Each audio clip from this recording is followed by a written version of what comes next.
Public sector pay rise announced for 5.5 million Brits, but inflation could wipe it out.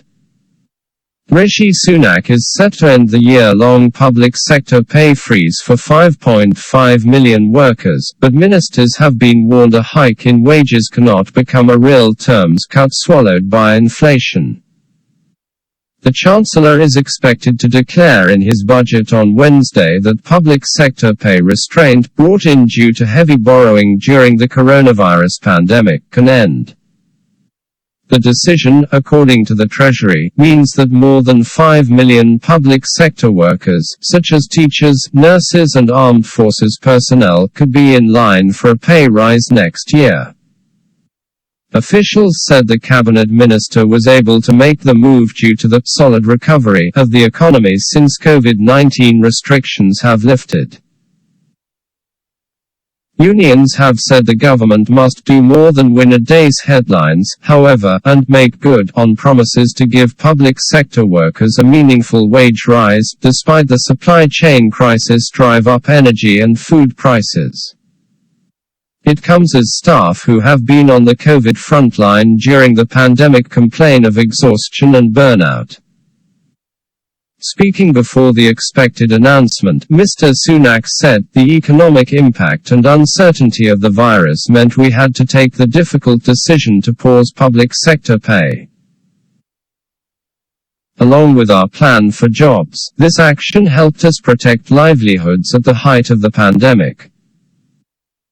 And now, with the economy firmly back on track, it's right that nurses, teachers and all the other public sector workers who played their part during the pandemic see their wages rise." The Chancellor had hinted during an interview with broadcasters on Sunday that an announcement on public sector pay was likely to feature in this week's fiscal statement. It comes after public sector pay increases were paused in 2021-2022, with the exception of the NHS and workers earning less than £24,000. Trade Union Congress (TUC) General Secretary Francis O'Grady had called on ministers to use the autumn spending review to end the public sector pay freeze and give frontline workers a pay rise. Ms. O'Grady made the demand earlier this month after research by the TUC found 1 in 5 key public sector workers had declared they were actively considering quitting and changing profession due to complaints about low pay, excessive workloads and feeling undervalued.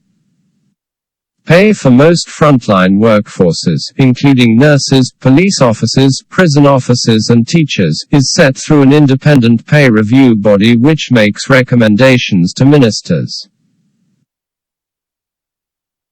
Officials said the government would be requesting full recommendations from the respective sector pay bodies, with awards to be announced next year. Kevin Courtney, the National Education Union's (NOI) Joint General Secretary, said, "This is big on promises but short on detail.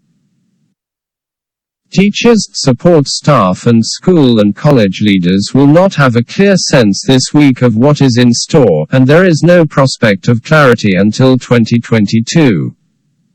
The Chancellor must do more than win a day's headlines.